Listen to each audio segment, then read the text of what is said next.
Hey guys, Haz here at Shield K9. Today, I'm gonna give you guys some bad news and some good news. I'm gonna talk about what happened at the Ontario Regional competition that myself and Gage competed in. And I'm gonna talk about our plans for the future. So remember, I'm gonna start with the bad news, then I'm gonna go to the good news.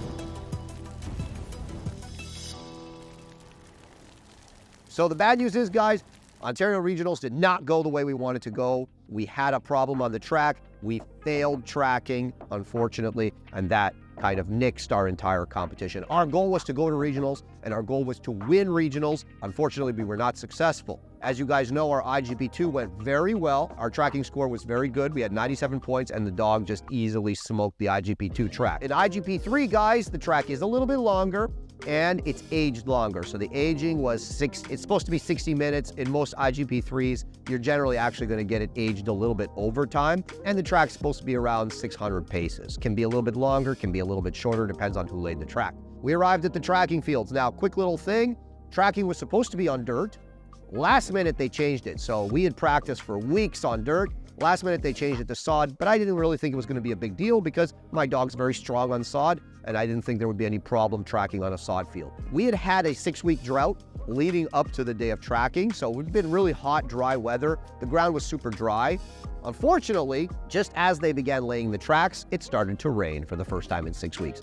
And I don't know if you guys know, but when it rains and it's been dry for weeks and weeks and weeks, there's a lot of odor that starts coming out of the ground. Not only that, when you lay a track on relatively dry ground and then it rains on that ground, it really washes the odor out and really spreads things out.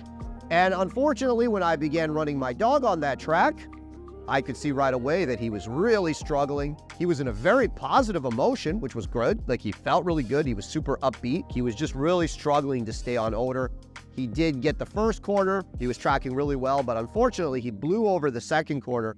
And instead of working back into odor, he kept pushing forward almost into the next track. I think, to be honest, the tracks were maybe a little bit close and he was catching some odor off that track, which is why he was pushing forward, because he does normally stop and circle back. When you, as a handler, step off the track, then it's considered a fail. So we did do that. I couldn't see the track at all, obviously. It had been laid and been sitting there for over an hour, raining, couldn't see it. The good news is I was really happy with the dog's emotion. He didn't quit. He was trying really hard. He was very upbeat. I could see he was having a good time.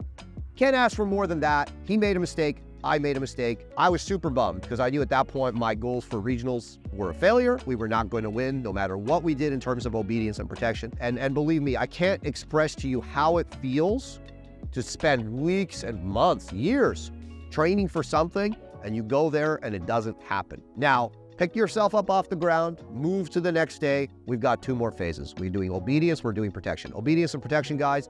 I posted a video of my protection on, I think, YouTube and Facebook, so you guys can see it there. It went really, really well. He got 95 in obedience. He got 96 in protection. If we had nailed the tracking, we would have been on the podium. If we had gotten 90s in tracking, we probably would have won the whole thing. So, coulda, woulda, shoulda, but we saw 2 really strong phases there, and I was really, really happy with that. And it kind of made up for what happened in tracking. That being said, guys, the problem was my dog was an IGP2. In order for me to compete at nationals, my dog needs to have an IGP3. So 1 week later, there was a trial at York Region Schützen Club. I said, I hate trialing a week apart. I do not like trialing a week apart because your dog is already super trial-wise after the first trial. You don't want to go and trial again. For those of you that are wondering why, it's because you're literally running your dog through the whole routine, the tracking routine, the obedience routine, and the protection routine with no reinforcement, either positive or negative. If you don't think the dog's catching on to that, you've got another thing coming. So then you go and you run that whole thing again a week later somewhere else.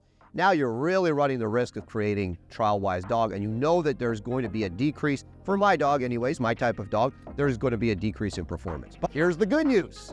We went to York Region Schützen Club, and we nailed it. He got 96 in tracking. Yeah, he got a 96 in tracking. That video is available on YouTube. He got 87 in obedience, and he was loosey-goosey in obedience, as I kind of knew he would be. And he missed a dumbbell retrieve over the wall. And then he got 93 in protection. A little out of control in protection, cost me big in the guarding phases and the transitions. No problem, though.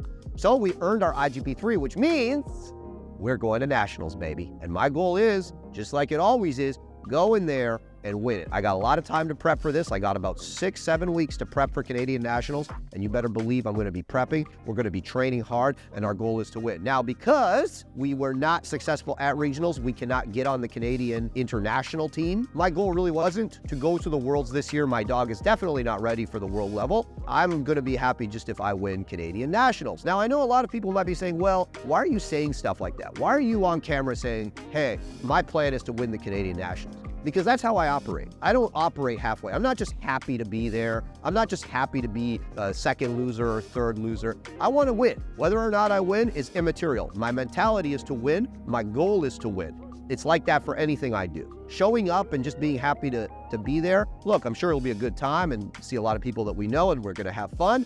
But my goal is to win. And if I don't win, I'm not going to be happy. And that's fundamentally it. And some people have that mentality and other people don't. If you don't like it, too bad. It is a risk to say that kind of stuff because then people are blah, blah, blah, blah, blah when you don't win. But hey, that's part of the pressure. I like putting pressure on myself. I operate well under pressure. You know what? My goal is to go to Canadian Nationals and my goal is to beat every single person there and do the best with my dog that I can possibly do. So we're gonna see how that happens. Guys, we're gonna have a bunch of videos leading up to that. If you guys wanna see the obedience, the tracking, and the protection from my IGP3 title with Gage at the York Region Schützen Club, check out our Facebook and check out our YouTube. I'm posting each phase individually with my critique of the work that was done in that phase. I'm gonna be releasing that before you guys see this video so you guys can see how the tracking, the obedience, and the protection went.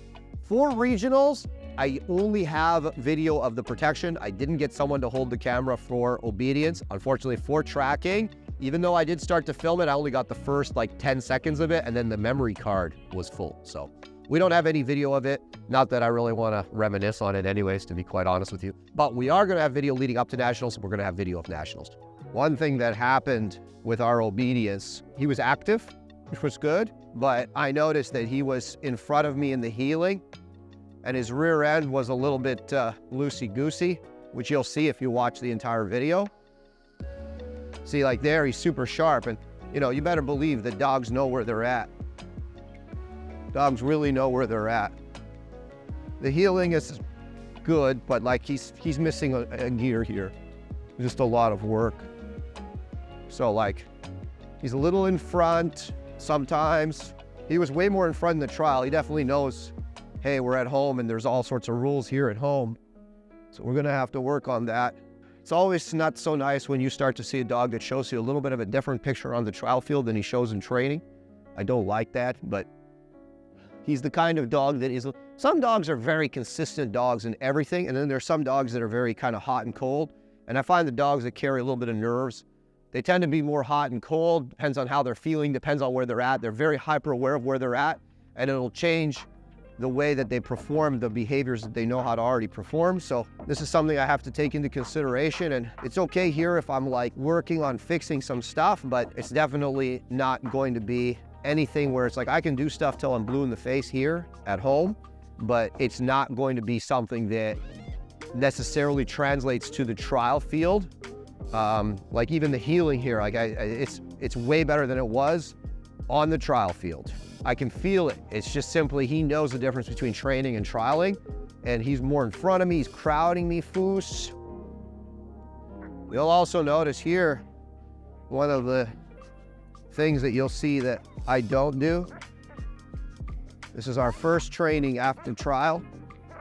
What I will not be doing is correcting my dogs. He's way more his usual self here than he is on that trial field. So I'm gonna have to get my dog out. I've said this before, but it never stops being true.